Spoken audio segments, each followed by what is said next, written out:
Hello everyone, welcome to Astrologer. Marriage compatibility and horoscope matching is one of the important areas of astrology which is subject to questions and controversies targeting the Jyotisha Shastra often. This is because despite an astrologer applying numerous techniques, rules and formulas to arrive at the ideal compatibility for matchmaking, the number of divorce cases, separations, progeny, childbirth issues, dowry harassments, multiple affairs, ego issues, widowhood, and other problems are significantly increasing day by day. This raises the question as to whether one should believe in astrology or not, and does it really work? Genuine astrologer always struggles to differentiate to understand between what is free will and what is destiny, which will prevail over the other. Common man is of a notion that since his horoscope has gone through the compatibility test with that of his life partner by an astrologer, and he has also performed some pariharas as prescribed by them, an autopilot switch mode will be on from the day of marriage, and the opposite person, that is his life partner, will behave in his favor as he wants, and things can be taken for granted. Some so called intellectuals who have no idea about how the Jyotisha Shastra works simply say astrology does not work in marriages. They think astrology is just about fortune telling and predictions. It is true that no other science can study about life partner characteristics, love or arranged marriage prospects, marital life prospects, progeny, separations, widowhood, etc.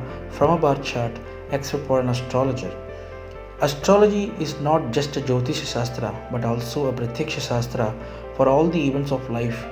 It is always easy to justify or connect the dots in an horoscope after an event has happened, but for future events to happen, the areas where destiny prevails versus the areas where one can execute the free will to overcome the predestined misfortunes is hard to reconcile and possible by only few true astrologers. Let us look at this from two aspects. One, the love marriage, and other, the arranged marriage. For love marriage, astrologically, the answer is simple since the person has executed the free will to choose his or her life partner. Whatever is the consequences or outcome of the decision, good or bad, it is on the natives to go through out of his decision because of his free will. But was it a predestiny to execute the free will? Only an astrologer can tell this through the horoscope. The second one is the arranged marriages. Here again, as discussed before, there are various techniques, formulas, methods applied to test the compatibility in different ways. But why does it fail? Why does an astrologer fail? Here are few reasons for the failures.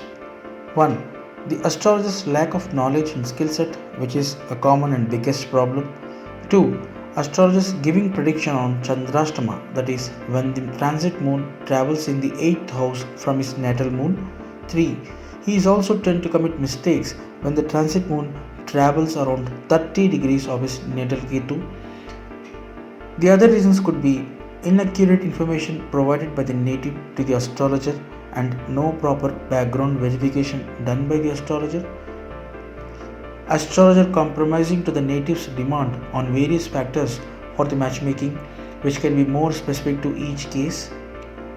Astrologer accommodating to the native's demand on convenience factors of marriage muhurta date and time fixing, that is, the demand to fix on Sundays or holidays, which ideally can be not fit for those couples.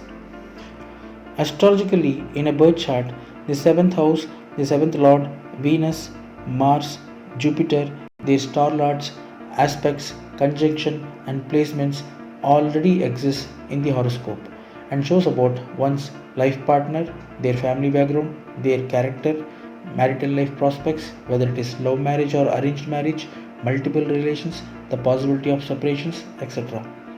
Third house in the horoscope is the house of action of one's own, which also becomes the 9th house of Dharma from the 7th house in the birth chart, which means one person's action is going to affect the other person's prospects and vice versa. The 6th house, which is the house of litigation, court cases, enmity, diseases, debts, and other problems, happens to be the Prarabdha Karma house, which is the 10th house from the 9th house of a birth chart. The position of this 6th lord clearly shows what is the prarabdha karma and the areas where one's own action and decisions can impact the other person and their own marital life.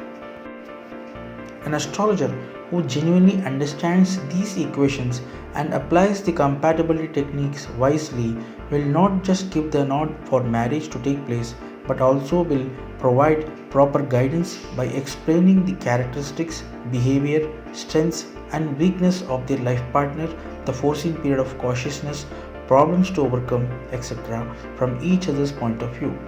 Whether they will overcome the predestined misfortunes, if any, in their marital life through their free will is test for the time to prove. But one thing is sure, every cause will have its effect, which is the basic rule of karma. To conclude, as what Sri K. N. Raoji has wisely quoted, there are areas in which a person can exercise his free will but within the orbit of the predestined, not outside it. Only a genuine astrologer can identify this orbit. Thanks for watching Astrologer. Keep watching the channel for more such interesting updates.